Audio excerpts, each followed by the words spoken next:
Attention, Helldivers. This is a galactic emergency. The true Illuminate invasion has arrived. Planetary defenses are overwhelmed. In a shocking development, a massive fleet of Illuminate ships has appeared near the Meridian Singularity, seemingly having traversed the wormhole from somewhere unknown. This so-called Great Host of the Illuminate is believed to be ultimately headed for Super Earth itself. Our proud capital may soon become a battleground. In a sudden, completely unprovoked offensive, they emerged. Nothing is safe.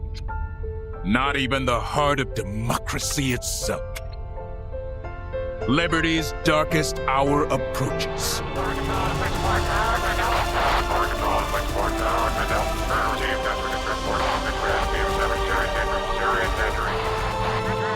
Super Earth needs you.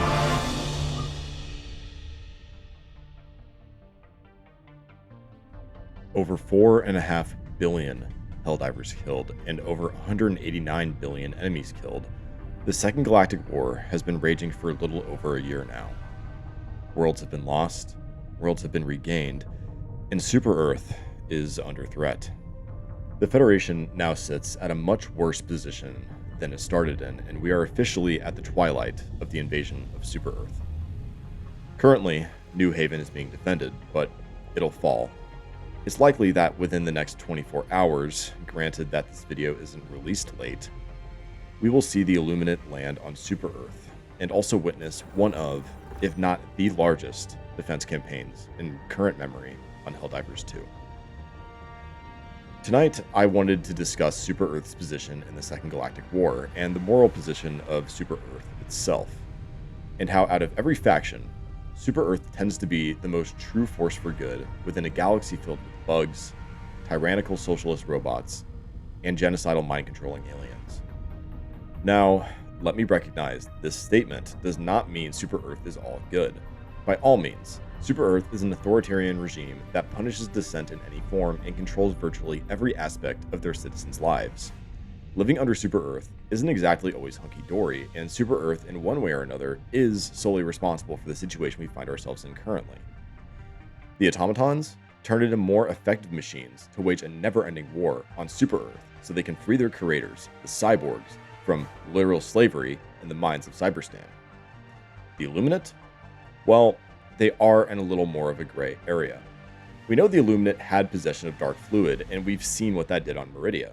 So it can be theorized that, yes, they truly did have weapons of mass destruction, and thus we went to war with them in the First Galactic War to not only obtain the technology for ourselves, but to also prevent them from weaponizing dark fluid against us. But due to our staggering win against them and their forceful removal from the Milky Way, they have now returned with a vengeance and more firepower than we can stop as of right now. So Super Earth is not exactly completely innocent, but the events that caused the Second Galactic War happened over 100 years ago, and since the war has kicked off, we have seen worse atrocities committed by other sides than anything Super Earth has done in recent memory. The automatons are not here to free the citizens of Super Earth into the embrace of socialism.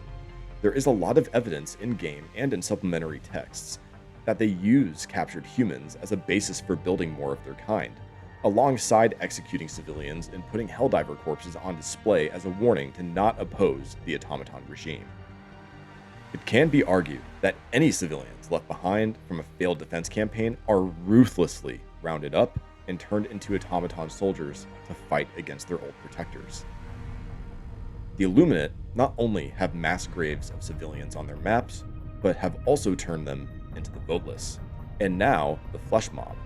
And with evidence gathered by many Helldivers, it appears that these converted civilians still have some of their humanity within them, saluting Helldivers when killed, or even performing other actions as their life tragically ends.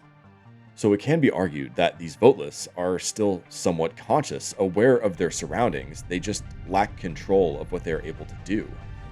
A horrific fate for the citizens of Super Earth, and far more tragic than what the Illuminate faced over 100 years ago. And the bugs? Okay, well, they are pretty much innocent. I mean, they're just bugs. I don't think they even have a central command structure, and we are also the responsible party in their evolution into the current threat we face today, so this one is practically on us. I don't have a defense here. Now, let's look at Super Earth's worst offenses in the Second Galactic War so far. We've pressed people into service with the expectation that they will become these invincible heroes, but truth is, the statistics show they won't even make it past their first mission. We've also used the Democracy Space Station as an excuse to move colonists from a doomed world onto that space station for manning requirements, so forced conscription. We've unknowingly caused a large Terminid outbreak due to the fault in the TCS, and also returned the Illuminate via the dark fluid use on Meridia. But that's about it. I'm sure I'm missing things, but generally speaking, compared to the automatons and the Illuminate, Super Earth does take an interest in trying to defend their territory and evacuate their populace when needed. There are likely many examples I can list, but two of the most popular ones in recent memory is the deployment of the Helldivers to save sick children trapped on Vernon Wells, and also the deployment of Helldivers to save the moderately feeble adults during a defense campaign. Whether or not you want to chop this up to the community not being filled with total sociopaths, it is telling that the Helldivers were given the choice to make in the first place. Now, look at our current situation. Super Earth High Command could have allowed these three planets that stand between Super Earth to fall and initiate no defensive campaigns to have more troops ready for the defense of Super Earth itself. Instead, they tasked the Helldiver Corps to defend these three planets, evacuate civilians in every operation, and eliminate as many Illuminate as possible to whittle down their resources before reaching Super Earth, a severely costly endeavor.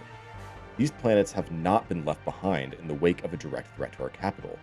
Many such evacuations have happened before as well, such as during the Gloom incident, so it can be stated Super Earth, even with its autocratic tendencies, does put a legitimate interest into maintaining the life of its civilian populace. Compare this to the automatons or even the Illuminate, and we truly are the lesser of two evils. Whether Super Earth will change or not is currently irrelevant. As it stands, with the information we have, if Super Earth was gone tomorrow, the citizens under its flag would be subject to horrific atrocities under automaton or Illuminate control. So, yes, despite the fact that we may have brought this upon ourselves, it doesn't exactly mean that the enemies we face are better than us. Except the bugs. They're just bugs. Super Earth must not fall. Not because we are a perfect nation, not because we are entirely ethical, but because we are the best chance for humanity in the world of Helldivers. And it isn't even a competition.